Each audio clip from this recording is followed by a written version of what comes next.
Hey guys, this Facebook Live comes after a really, really long time. I've missed you all. I've missed this office. I've missed everybody at Facebook. But anyway, let's leave that aside for now and start with what we are here for. First time ever in Sonali's book club, we do a poetry book. And it's been a while since I read poetry. I've been shifting in that zone, but this book caught my attention. I could not put it down. And I think the first thing that I need to talk about what caught my attention was the beautiful cover. Let me show this to you. Stunning. This is what caught my attention. Then the second thing that got my attention was this 18 twisted tales. And I was like, I want to know these twisted tales. What is the twist? And they are twisted. They are beautiful, written fabulously. And here with us today is the author, Aparna Sanyal. Aparna, Hi hi. there. Welcome to Hi. Sonali's book club. Thank Welcome you to the so Facebook much. studio. Thank you so much for having me. I'm so grateful and so honored to No, be here. we are honored. We love it. This is a fantastic book. I mean, Thank you. how twisted are you actually? I'm I mean, you look like a lovely, beautiful, smiling, happy person. Yeah, no, but it's is all- there a twist? it's under the surface. It's all right there. It's I guess it is because once I wrote these stories, I kind of stepped back and I said, you must be really messed up inside. So I guess I am. So we need to find So- out how twisted is she. Yeah. Yeah. So we'll yeah. have you guys are going to write into us. So think of all the twisted things you want to ask her while we do this. But Yes, absolutely. so tell me about this. You have been see, look, from this we can make out you've obviously been writing for a really long time. Yes, I There's have a been. certain smoothness and there's a lovely economy of words while there's an abundance of expression and meaning, and you convey so many things in a rare economy of words and Thank you. beautifully put Thank you. together. Thank you. So obviously this is something that is so deeply into you. It has to be very, very something Yeah. you've done nearly all your life. Yeah, no, I think I was born with too many words for my body to contain. So I was like bursting at the seams right from the time I was born. And I've always written rhyme in some Okay. form or the other. Even as a Uh, child. even as a child, I used to write really terrible nonsense rhyme. And my parents always encouraged me. So there you have it. And I've even, in a previous avatar, I've even worked with an animation company Oh, really? where I co-authored over 60 scripts for a preschool show, which is Okay. now on Amazon Prime. Shameless plug. It's called Raju the Rickshaw. So you can watch that there. But I've never done writing professionally by itself. Even So there, I was a that producer also means and you writer. are not doing that job any longer. No, I left that because it was getting to be 14-hour days and it was really crazy. So I decided that I wanted to do something different. And that something different meant having a baby. Oh. So I kind of, so I left So that. baby is and how old now? He's 5.5 and a handful. So You five can and a imagine. half is a long time yet. Yes, So yes. 5.5 years you've not been working, So or in the job that you were doing earlier. so after I left the job, I kind of we got married and then just tried to get pregnant, and then being slightly older than the category, I was told either you work or you have a child. Why? Because apparently after 35 and stuff, it can be a little sticky when you try to get pregnant. This is what Really? I was told. So I was told, put your feet up and relax, because I had this tendency to work crazy hours. Okay. So I was told, put your feet up. So that's what I did. And I'm glad There's I a poetry did. there also Oh, there you in go. the making. Yeah. A poet, and you didn't even know it. So after I had my son, Noyon, he was a handful. So for 2 years, I just sat back and I let that happen. And I have a major depressive recurrent disorder. Really? So it's clinical depression, and the thing about it is it comes in a cycle. So every Okay. 3 or 4 years, dependent on, it could be weather, it could just be your hormones. Okay. So it does tend to come back on. So after Noyon, I had a terrible time because postpartum is to the power of 20 for a person like me who's been depressive their entire adult life. So when I came out of it, Noyon You was look about so 2.5. happy and I know, again, all below the surface, all simmering inside.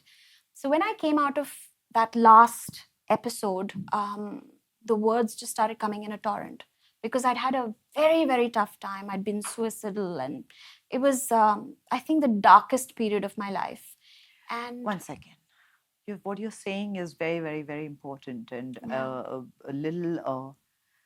This is something that I need to understand also. Sure. Sure. You have gotten married Mhm. to a person you love. Yes, You've had a absolutely. baby whom you've been wanting, Yes. and you're suicidal after that. Yes, That's absolutely. scary. Sonali, I remember one night after Noyan went to sleep, and I was very lucky. I come from tremendous privilege. I come from a family that understands where I come from. For 3 months, my mother and sister would sleep with the baby because I could not get sleep. So they'd put me in a different room so that I could try and calm down. But I remember things getting so bad at one point of time that I remember seeing the gardener's spade and thinking to myself that I'm going to go and impale myself on that because I can't take it anymore. I'm going to run out into the garden and I'm just going to impale myself on it because just the feeling it's overwhelming.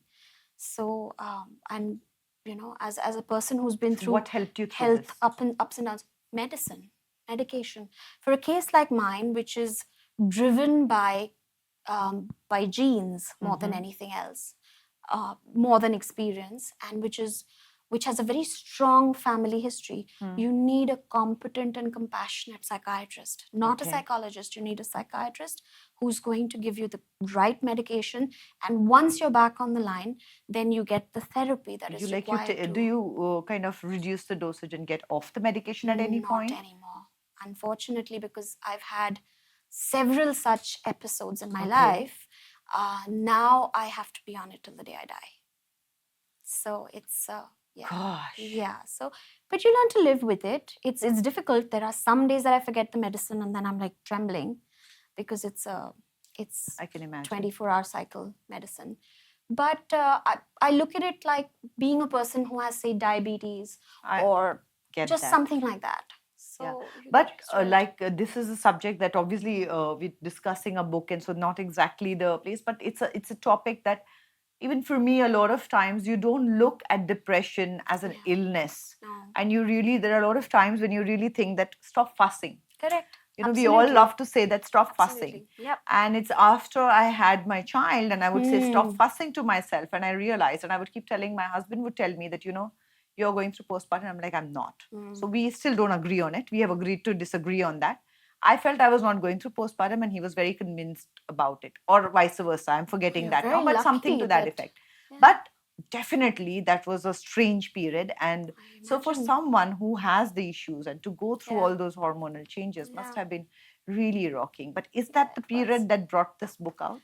Absolutely. So when I wrote really the fantastic book, came out of that. Exactly. So in a way, I look at depression and I think it has given me the most beautiful gift in my life, which is my writing, my words. They you think now that you're on medication, those words won't come out? 120%. I've always been on medication. So the words are they will going come, right? They are not stopping. Okay. They're not going anywhere. Guys, we are getting more books. Absolutely. My second book is already in first. It's ready in first draft. Yes, my idea for the third book is already there. So really? Yes, all contingent on getting good publishers. Does this kind of anchor you, the writing? It is my liberation. It anchors me. It helps me float at the same time because it's just letting your mind wander to those areas that you keep away from yourself during your conscious thought. So all of my darkest emotions, I'm able to rein in, as it were, put it out in this and put it through there. So where is the space from which the crocodile man comes out? Yeah, okay. So it's a very corny story, but I swear it is absolutely true. I read that and I was like, where is this coming from? No. So I woke up one morning, it was 5 a.m. and my husband was fast asleep, and I tapped him and I said, "Sweetheart, Subramaniam." And he said, "No, baby, my name is Abhijit." And he turned around and he went back to sleep. And then after that, I had this name and crocodile man in my head. And it would just not go. Okay. And as the day progressed, and Noyan was just 2.5, Noyan is my son, and I was busy getting things done. After I put him to sleep, I was like, okay, what is this crocodile man? And I sat down at my laptop, and the words just came. The story came. These 18 stories came to me in 3 weeks. I had them one after the other. I do not know where they came from. I stepped away for a month. I didn't see the stories after I wrote them. I went back, I opened it, and I was like, did you tweak them after that? So getting to that, I looked at the stories and I was shocked because I said, I cannot believe these came from my head. But then I saw that the rhyme and the meter was completely off. Okay. So being a poet by then, I'd been writing a lot of free verse. I'd been published in a lot of international journals already. So then I saw that it needed a lot of work. So the editing process took me 6 months. Fair enough. 8 edits, yes, of every syllable of the book. So once that was Which done, is your favorite? Murugan. Okay. Murugan the astrologer, the story of the little boy who has a weak, was it heart or liver or kidneys or something like that? Yeah. And he needs a transplant. Okay. So, and would you like me to tell the story? Yes, Okay. please. Yeah. Do you want to read it to us? Yes, absolutely. Yeah. Oh, in fact, if you'd like me to read the whole thing, or would you like an excerpt? Because it'll be really long if I do the whole thing. It'll be about Just 7 minutes. Whatever we can, like kind of, let's just do a bit of it. I don't mind. Absolutely. So normally when I perform from this book, which I love to do because these stories are very lyrical, I normally do Subramaniam. I start with Subramaniam. So what do you want to start Pablo. with? Why don't you choose whatever you'd like? I'm very used to all of these. Why don't we do the Siamese twins? All right. Sita and Geeta. Yeah. Sure. Let's do Sita and Geeta. Yes. Coming from the film world, Sita and Geeta have been iconic films for us. Exactly. And here you have Sita and Geeta in the most... so it was like, I'm like, who would think of it? But here it is, and amazing. So can we do that? All right.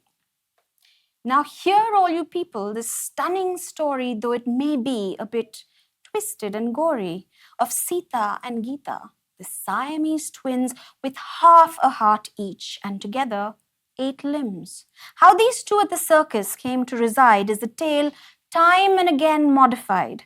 Some say the circus master once visited a dumping ground to discover them like a 2-headed spider scuttling around, where in search of life-giving sustenance they partook of garbage as nourishment.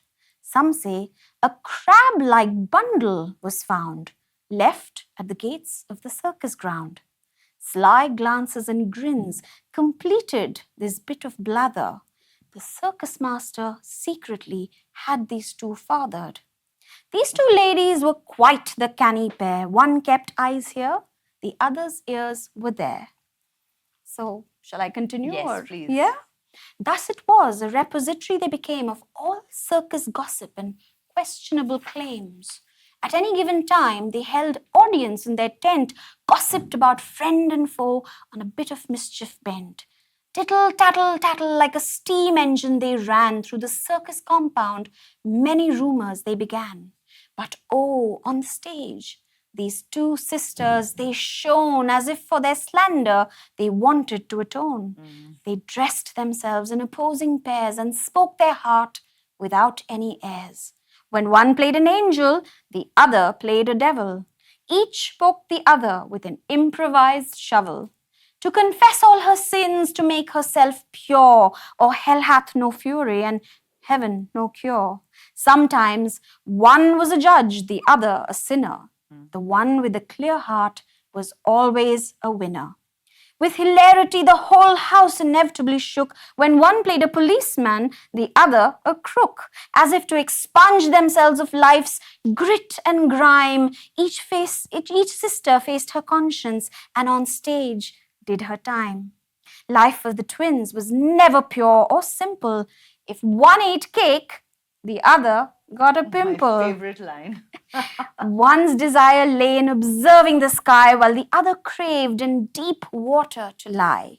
Such uncommon problems they solved with flair, like what to do with all the common hair. Should each head have braids twisted in two, or would one per head make a better view? As one hand oiled, the other efficiently plaited, dexterity and twinning thoughts perfectly mated. But finally, which head retained the hair part? Conundrums like these brought them back to the start of ownership of body parts, basic and pure. What rules to discard? Which ones should endure? Continue? And the next part is Yeah. a beautiful part. One day, to the circus, a lion tamer came with cages of great beasts in his manly domain. The man was all mustache and muscles and swagger. Sita fell like a ton of bricks, while Geeta just staggered. Soon, Geeta was the third wheel in the lovers' meetings, feeling for the first time her siblings unheeding. Parted by a curtain, she overheard their moans and nursed her half a heart, rejected and alone. Therefore, as an act of willful defiance, she began with the snake man, an easy alliance. In his scaly embrace, she found new succor, felt something shift inside, a new feeling occur. Was it love? This fleeting arrhythmia that the twins' hearts began when the lion tamer approached, followed closely by the snake man. Shortly, the curtain had twinning moans on either side, as many clunky limbs, new positions tried. Their affairs advanced like this for a fair bit until Sita had enough and wanted to quit. Living life with half a body has been such a task. I want my own body now. Is that too much to ask? Geeta, out of spite, agreed to split, each chafing madly, singly at the bit. The doctors had no problem with limb separation. But the heart was a different operation. How to divide one organ into bodies double? Which sister owned the bass? Who got to keep the treble? The twins were adamant, so the doctors complied. They triumphed in splitting both the heart and the mind. As entire women, the twins were both reborn, or so they both surmised as they parted with scorn. For lo, the lion tamer lost his manly appeal, while the snake man's scaly kiss no more made Geeta squeal. Desultorily, both girls tried to keep themselves sated as their lovers' amorous tips and tricks escalated. But the same depth of emotion neither sister could ever find, for on the operating table they had left themselves behind. Oh, beautiful. Gone was the wholeness of their heart, their twinning pure soul. Where half a heart had once lived, there now was a whole. In their inner beings where love should have resided, now bitter demons lived and constantly they chided. Each felt intensely the absence of the other, for quite like a twin, there can be no lover. Their affairs of heart soon died, fizzling without care. Then the sight of each other grew too much to bear. So they went their separate paths into steady obscurity, for they were ordinary now, not a circus curiosity. So hear all you people my stunning story, though it may be a bit twisted and gory, of Sita and Geeta, the Siamese twins, who separated themselves in a bid to win love, and for half a heart each, a home. Instead, lost it all and grew old alone. Oh, That's it. Can you see there are how many people writing and saying beautiful recitation? Wow. There is Chandra who says an adult yet childlike book. Awesome. What do you think about that? Thank you. That's I think that is pretty much me. It's grown up and yet childlike. Yeah.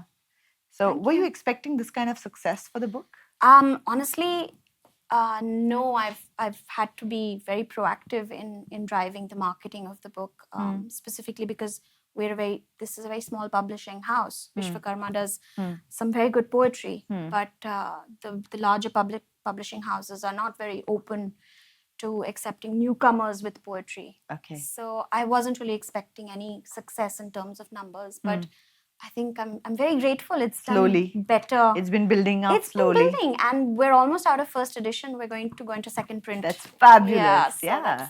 Congratulations. Thank you so much. So tell me, have any other poets or authors influenced you ever? Absolutely. Vikram Seth, who's an absolute master of metered verse. I can never hope to come close to him. He's such a god. So there's him. There's, of course, R.K. Narayan, who I swear by. He is, for me, he epitomizes simple folk life in India. I grew up reading his work. Full of festivity. Yeah, exactly. And of course, contemporary Indian poets. They're just fantastic. So, Jeet Tayal, Tishani Doshi, Nabanita Kanugo, there's a whole bunch of fantastic Indian contemporary poets that I love to read. And I think they all inform my work in some way or the other. So you're telling us now that, the influences happened on your work. You say you're ready with your second book, you're ready with the idea for the third one. So how long before we see the second book out? So it's ready in first draft already. I think editing is going to take it a good 4 or 5 months, more like 6. So hopefully early next year. Okay. If I get a good publisher. Still looking. It's a book of short stories.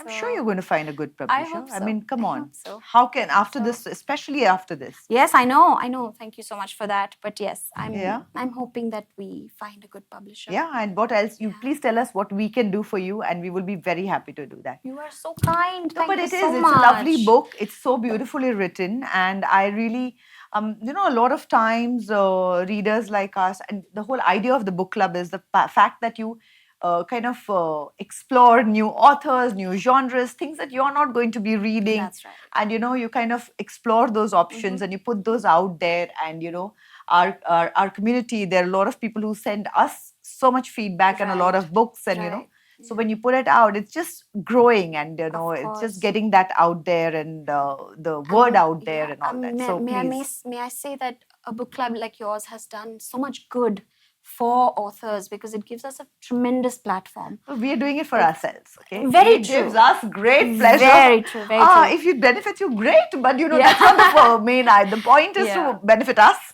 I'm enjoying it thoroughly. So I love the community that we've formed. And somewhere for me, I always say it, and I say it once again, but this community has seen me through one of my toughest years. Yes. And somewhere having to put that book out, or put the face on and get into the discussion made me do a couple of things instead of kind of sitting down back and wallowing in something. So it's been so it's no longer just something that you do because it's a great way to connect.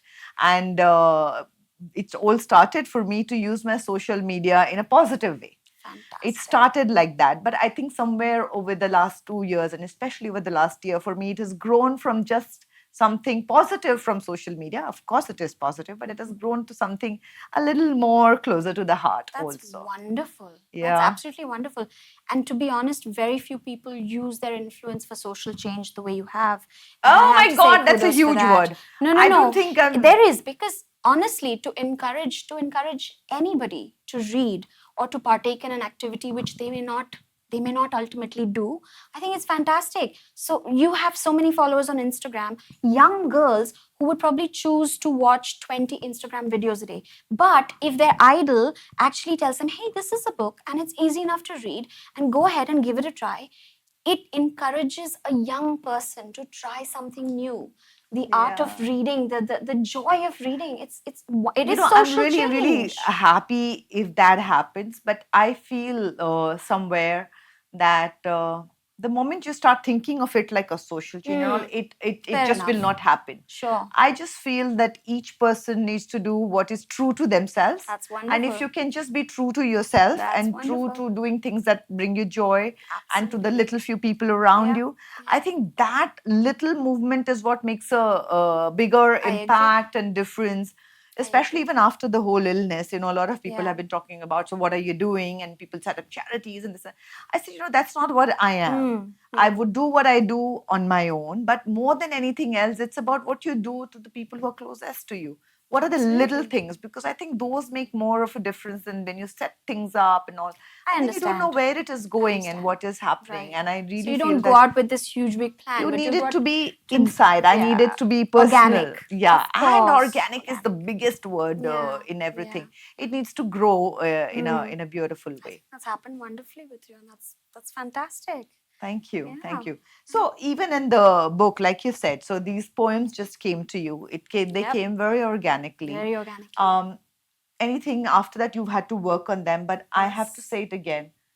Beautiful, beautiful book. Just one so question much. more on this. Yes, Why absolutely. circus folk?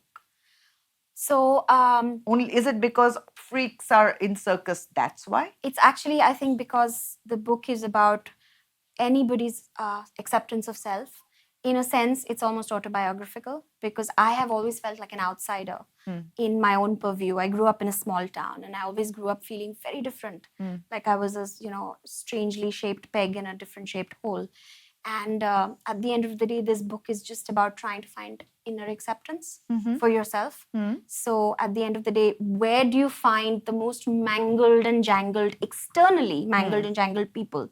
It's the circus. And also because when I was a kid and my parents took me to a circus, I saw dwarf clowns and I started crying. And I've never been back to a circus since then. So I can understand. Yeah, it's been an experience that stayed with me.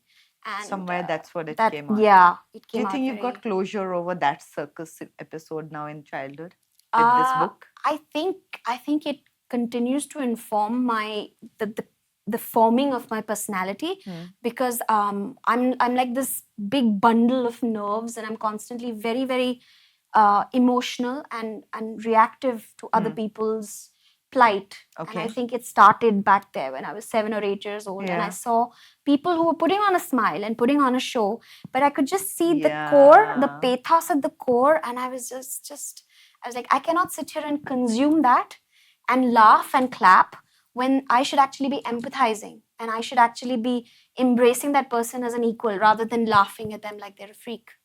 So, and why I've inverted it in this is because the characters in the village who all strive to show that they're normal, that they're the so-called pillars of society, those are the ones that actually hide the most freakish secrets. Correct. And the ones who give the blame most often are never the ones who are blameless. Absolutely. So that's I guess. Well said. Well Thank done. you so much. Thank Beautiful book, and I'm really looking forward to your next one. Thank you so much. Thank you for Sonali. coming here today. Thank you. You're such a gracious host, and Oh, it's such a pleasure. no, And can I just say, I grew up watching you and your movies. Big fan, big fan. Thank you. Big fan. Thank you so much, Aparna. Thank you so much. And guys, thank you for, I hope you enjoyed it. Thank you for coming in. And we're all looking forward to the next book. And thank you so much. Go and get a copy. Thanks. Guys, we need to promote poetry also now. Get a copy. Thank you. Bye bye. Thank you.